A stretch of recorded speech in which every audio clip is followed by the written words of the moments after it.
Good morning, lovely friends. How are you today? I do hope you're well. You're joining me on another fairly chilly day today. It's that time of year, isn't it? I've got a gazillion layers on. I can't bear feeling so encumbered by all these clothes, but I'd rather have a ton of layers on and stay warm, I just hoik my knee, than be cold. I cannot bear being cold. I absolutely hate being cold. And then the other thing is, obviously, as I get to working, if I'm getting too warm, I can peel my layers off. Yeah, lots of thinner layers rather than one chunky layer.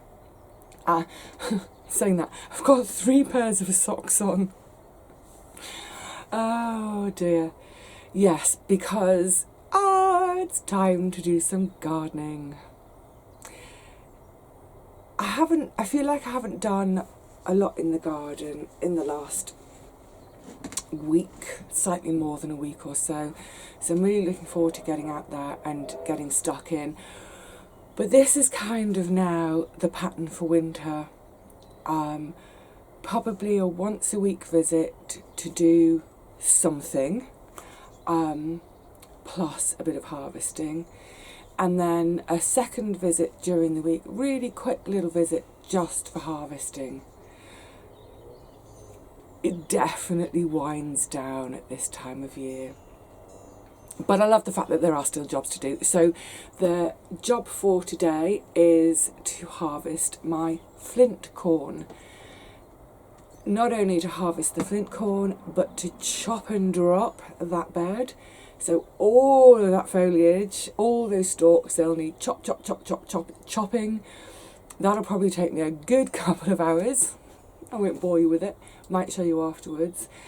And as I mentioned the other day in my tour of the garden at the beginning of November, I want to just ever so slightly rejig the bed that the Flint corn are in, and the next one to it, which I currently have the little cabbage seedlings, plantlets, they're bigger than seedlings now, those 2 beds. Because what happened the previous year, was it? Anyway, where the Flint corn are had been potatoes, followed by garlic, followed by the Flint corn. And I think, so it's 18 months, isn't it? I think when I'd put those potatoes in, I'd kind of accidentally expanded the bed so that the one that the cabbages are currently in got shrunk a little.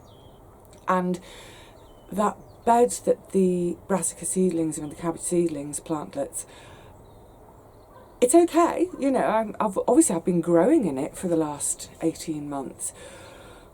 And I don't want to make it a huge amount bigger. I'm just going to grab somewhere around 6 extra inches, maybe 8 inches, purely to give it a little bit more flexibility each year for growing. So I've got my handy, my tent skewers with string on to mark a line. Now that's not because I'm a neat freak, although I am a neat freak. It's more just so that when oh, did you hear that borborygmus? My tummy just massively rumbled. Be quiet. Yeah, it's not massively out of neatness. I'm not going to measure the width of that bed, anything like that. It would just help me to eyeball it and think, yeah, that's enough. Because I'm very visual with sort of spacing and lines and what have you in the garden. So, for example, I don't measure when I plant things out. I have a good idea of certain measurements. My handspan is a really useful measurement because that's the best part of 10 inches, 20 plus centimetres. Yeah, so it's purely as a visual. I don't know, obviously because that brassica bed is in use, I don't know that I'll get that bed finished today. Sorry, I'm a bit all over the place. Oh, right. Gather your thoughts. What I'm going to do with the line is I'm just going to use my fork to go along that line and just proing it a little bit, because where the path has been all of this year and most of last year, I've obviously walked on that soil and massively compacted it. So I just want to proing it, loosen it a little bit, and that will probably be it until next year when those cabbages come out in the late spring. I can then, hopefully by then I'll have a bit more compost ready, so I can just incorporate a little bit of compost, get some organic matter in there, and just help, loosen up that soil a bit. So that's the plan. Flint corn, straight line. I was thinking about Mark, my lovely neighbour, a couple of plots over. He's got those spare fennel and frisée seedlings for me. I haven't put them in yet because they're going in right next to what will be the ex-flint corn bed. And I know what I'm like when I'm doing the flint corn. I'm very messy, whack, whack, whack, things go flying. And I didn't want to risk putting those beautiful little baby plants in and whacking them with the flint corn. So if, having done everything today, if I've got the energy, the time afterwards, if I'm not too cold, hopefully I'll put the fennel in. Not sure that will happen today. And the other thing, I think I've run out of cardboard. I think I might have just a couple of pieces, so I need to go on another cardboard scavenge. I'll do that later. I'll do that on my way home, and then next time I come I can cover. It was weird walking down here today, just to say, then we will go in the garden. Yeah, it was kind of odd because we're in lockdown again. But of course, unlike the first time around, it's really quite chilly out. It's quite grey, although it's brightening up now. We had a big mist again this morning. It is brightening up, the sun is trying, but it is cold compared with last time around when it was right at the end of March. It was like summer already. It was beautiful. And I think the weather is a contributing factor this time, because walking down here today, it's weird. It's so quiet on the streets. So obviously a lot of our shops have closed, but that was the same as first time around. There just seemed to be hardly any people around, very little traffic. It was, dare I say it, it was almost like Christmas Day. Yeah, it's odd. And it's kind of put me in this sort of like, ooh, winter Christmas mood. We're a long ways off that. Yeah, we're still a couple of months away, 7 weeks away. I don't know how far away it is, but it's a ways off.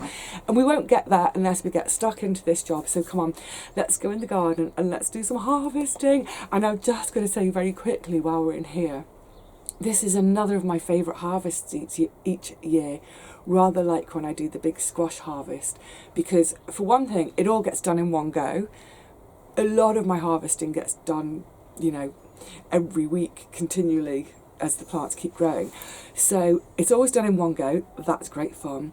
But also, just like the squash, I don't know what's there. I don't know how many cobs are there. I don't know what's hiding right in the middle of all that foliage. So it's always a bit of a treasure hunt. I love it. So yeah, shut up, Vivi, get out there, get stuck in, come on. The other thing that's weird with lockdown this time around is I've got the whole site to myself. Well, me and the cats. Rusty's in the shed. Yeah, first time around, everyone was here all day, every day. You couldn't get a moment's peace. But yeah, all on my lonesome today. But I'm going to be joined by Gary later. I bumped into him on the high street a couple of days ago and said, yes, let's have a garden day on Friday. I'll see you down there. It is always nice to, have those moments at some point in the day to just stop what we're doing and have a nice natter with our friends. Staying connected and all that. some of these cobs look really quite small this year. I think I'm not surprised because of the drought. I know, it's all I keep saying, isn't it? The drought, the drought, the drought. But, you know, obviously these things do affect the harvest. So hopefully, small, but still yummy. Also, for anyone who's not watched before, I should just say about Flint corn, in case you don't know about Flint corn. So, it looks like, it grows like, you kind of, throughout the season, treat it just as you would sweet corn. The difference is, I'll show you on this one, it's not grown for eating fresh off the cob, when those kernels are lovely and plump and juicy. Got to do a lot of stripping. I grow it for the dry kernels, which later on I can pop popped corn if I so choose. But mainly what I do it for is for grinding right down to give me a sort of flour, if you like. Oh, this is a gothic one. So they come in all sorts of colours. I'm getting there, honestly. Let me show you. Isn't that a thing of beauty? Oh, now, some of you may have seen this in your seed catalogues or seen similar advertised as glass gem corn. It's all part of the same family. So this one, I love the fact that that's completely grey. Gorgeous. Yeah, perfect for just after Halloween, still feeling a bit gothic. But they will come up in all sorts of colours, yellows, pinks, purples, grey blues, occasionally a sort of emerald green. Not often, but sometimes. So some people will also grow them. Not so much here. We don't really kind of go for this sort of decorating. But in the States, people will often grow them. They're dried and they hang them as sort of decoration during autumn, sort of between Halloween and the lead up to Thanksgiving. And, you know, why wouldn't you want to decorate with something so beautiful? I completely understand that. I think for decorating purposes, I think once they're completely dry, I think what folk do is varnish them to keep them from year to year. I don't varnish my food, obviously. It didn't get very tall this year. At most, maybe 5 foot. The first year I grew it, it was a really good year for it. It was just 8 foot tall. I was like, yay! It was like a den, going hunting in a den for the cobs. Also in the States, I think,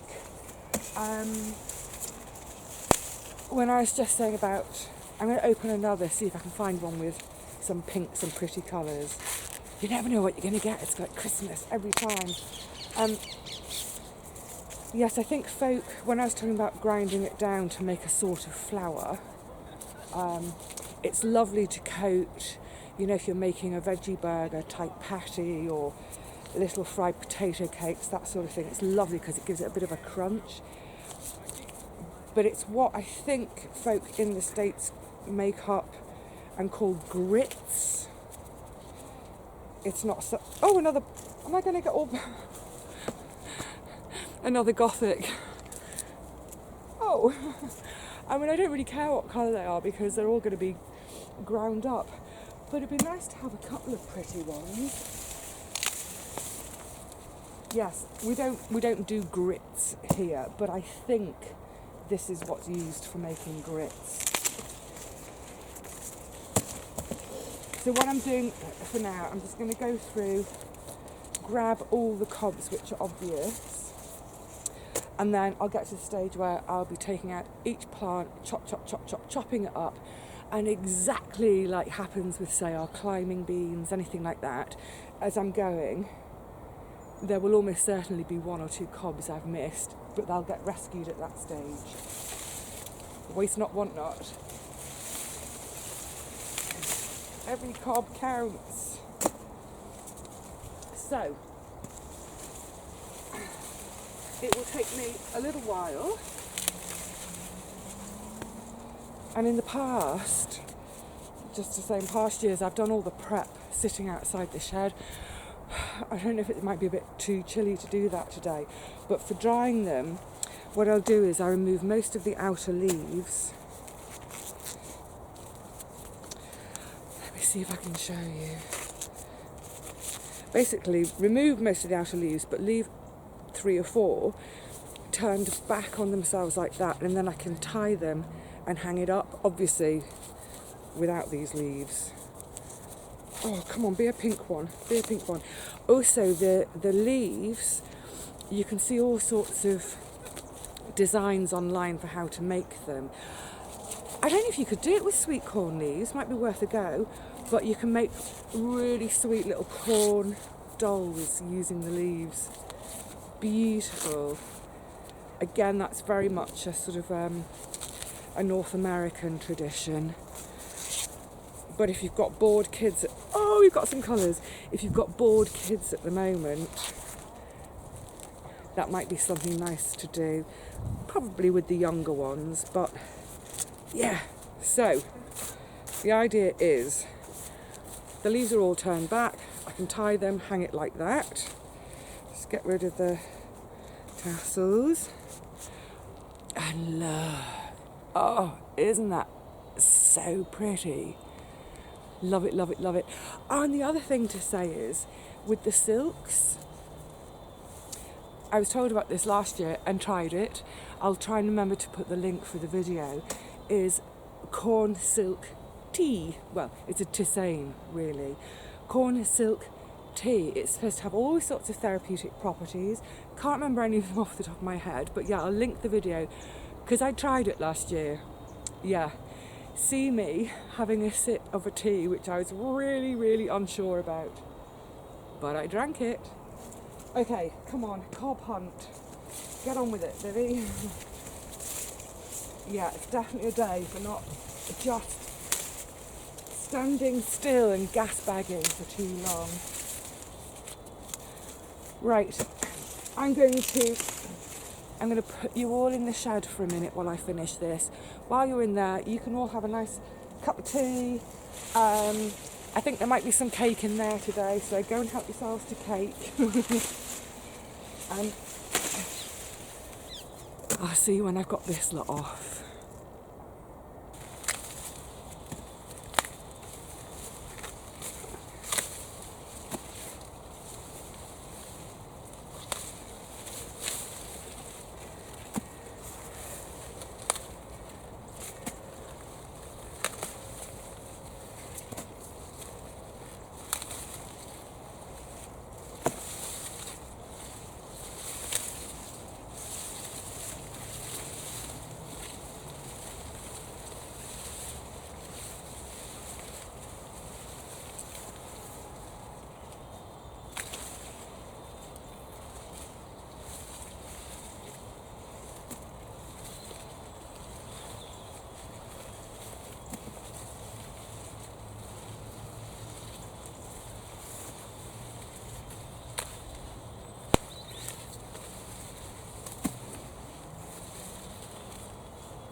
Oh, so many worms. Oh, it's absolutely thick with worms. So I think I've got all the cobs off, but I've got my bucket handy for any that I've missed, so I'm going to just crop and drop now. And this is something I think I was mentioning with the tomatoes. It's particularly pertinent for newer gardeners. When you're taking plants out like this, take the opportunity to really have a good look at their roots. Having a look at the roots will give you an idea from year to year of you know, how deep do those roots go? How far out to the sides do they spread? It sort of gives you ideas in terms of things like watering.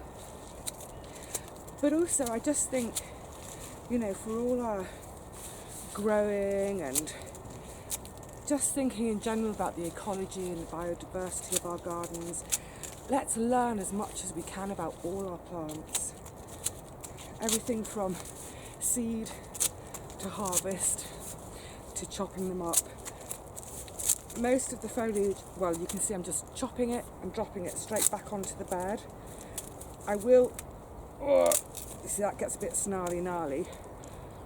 With these really chunky bits, I'm going to need to attack them with more than my secateurs. So for now, just set them aside in a bucket.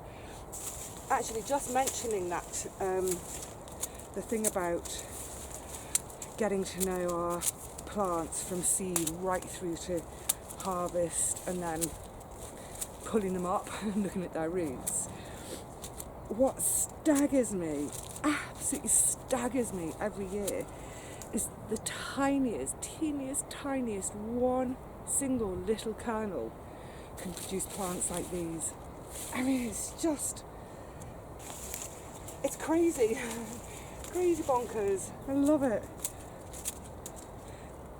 It never fails to put me into a state of awe each year. And especially with things like the tomato seeds. Crikey, they're so tiny. Barely a couple of millimetres in diameter to produce 8-foot tall plants laden, absolutely laden with fruit. Mad. This way madness lies.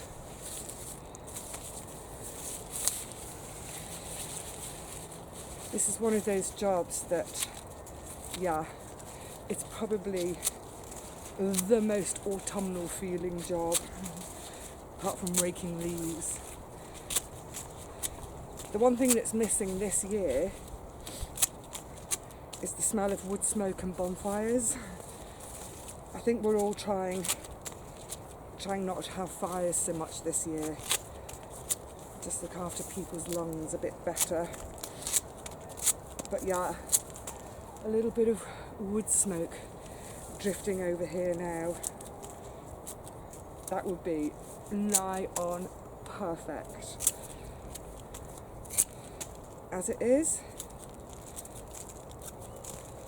it's pretty much a perfect day anyway.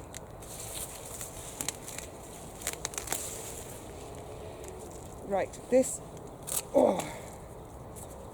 will take me some time.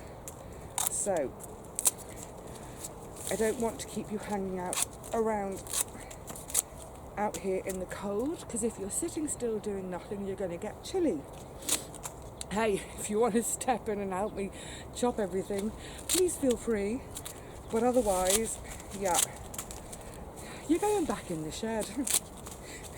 The shed, it's like the naughty corner for you lot. Not that any of you have been naughty. You're all too lovely to be naughty. But yeah, I'm going to pop you back in there. You can all go and cuddle Rusty whilst I tackle this sea of corn detritus. Is that a carb? Oh, no. Well, it was trying to be, but it's come to nothing. Yeah. Give me half an hour, or slightly more. Phew. An hour and a half later, it's done. It's crazy how long things take, isn't it? So, because I've got no cardboard, well, I've got 3 little tiny pieces up there. For now, I've put my metal grill, grid, mesh, whatever, over the top, just to hopefully hold them down, because we're a bit windy. Then I'll put cardboard on these bits. And then just on the end here, for now, I've dumped the sort of rooty bits that were a bit too gnarly for my secateurs to cope with. I've dumped them here for a reason. there have been masses and masses of worms as I've pulled the plants out, and in some cases in the roots. There's a teeny tiny one there. Hello, baby. Yeah. In some cases, the worms were well and truly enmeshed in these roots. So I thought if I leave them here, hopefully they'll find their way out of there and back down into the soil. So yes, I should get this covered in a second. Now, the other thing I was going to do, but I'm not sure I'm going to do it today because I feel a bit cold and my bones are getting a bit cross with me. Oh gosh, sorry everyone. I nearly had a fall. This is the bed I want to widen. I'm trying to give you the best shot.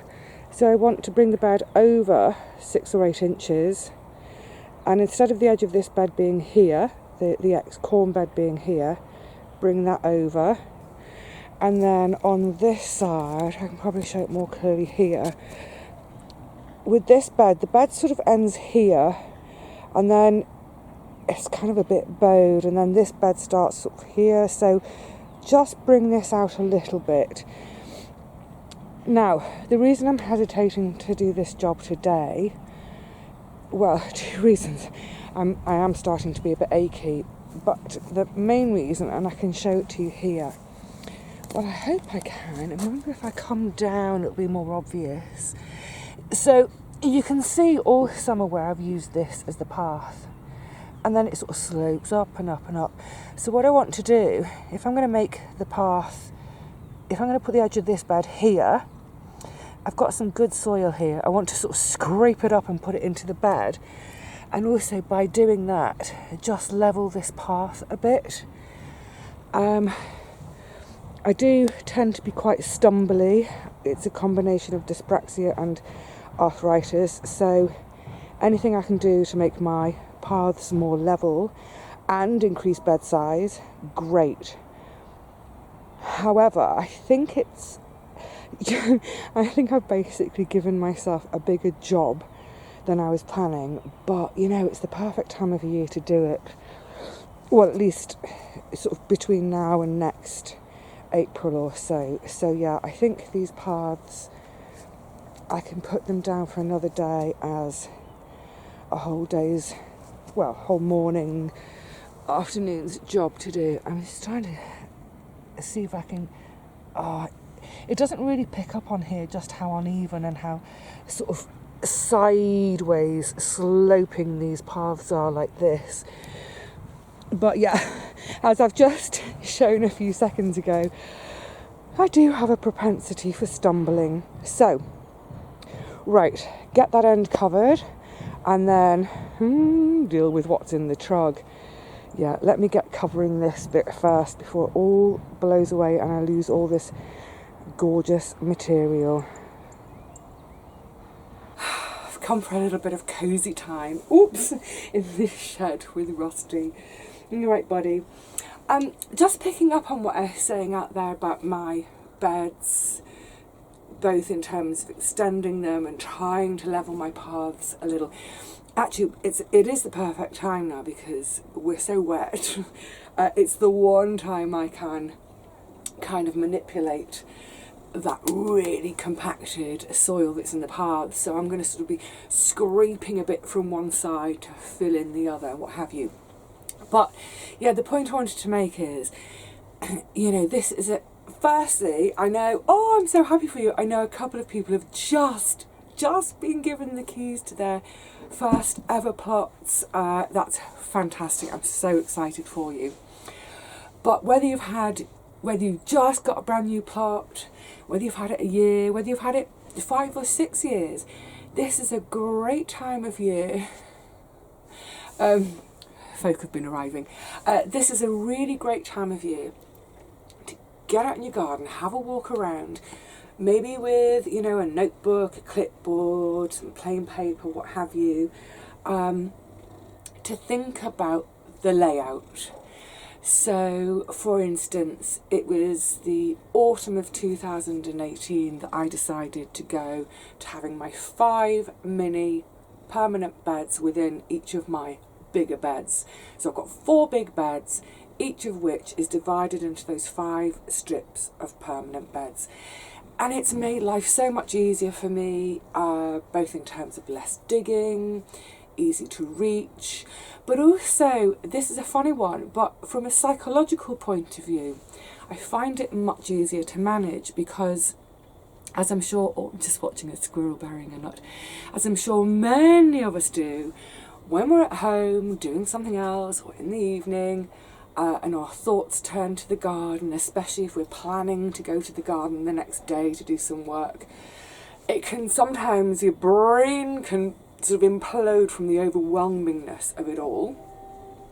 And what I found with having my mini permanent beds, so in total there are 20, I find it much more manageable. It's like a sort of a bite size now, so I can think to myself, well, I don't have much time, I don't have much energy, etc., but I could do just one of those beds. So I think to myself, oh yes, I'll do the carrot bed, that's all I'll do. And then if I'm in the garden and I've got the energy, I might then end up doing a second bed. So yes, have a wander around your garden, over the coming weeks. Just think to yourself, what was awkward this year? Was there something awkward? Was there a turn you were trying to make with the barrow, things were in the way? Have you got too many paths and not enough beds? Maybe you've got your paths really, really wide and you think, actually, I'm wasting a lot of growing space. I want to increase the bed size. I want to divide my beds into smaller beds so they're more manageable, both in terms of physicality and time, whatever it is.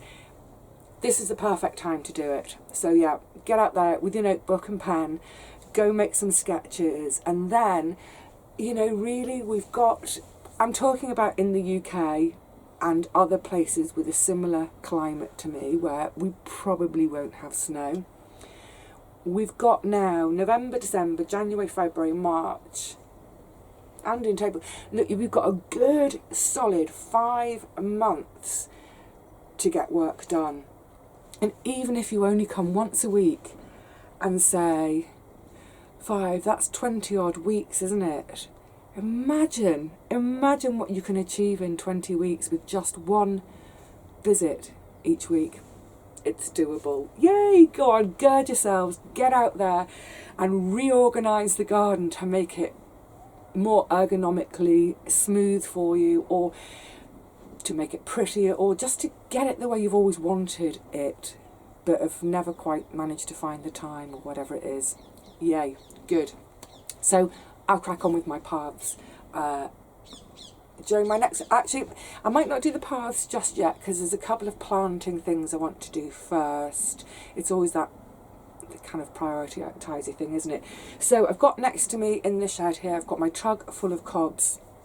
Normally what I would do is, they feel so cold and damp.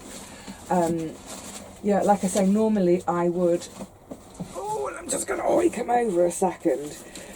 I would sit outside the shed, sorry, clunk, clunk, clunk. I'd sit outside the shed and do all my kind of removing the majority of the foliage, leaving just 2 or 3 leaves by which to hang them. I'd normally hang them from my drying rack above my head, which is up against the ceiling at the moment, but it drops down. That's what I would normally do. But firstly, I don't want to hang these in the shed because it just feels really chilly and damp in the shed at the moment, whereas it's nice and warm and dry at home.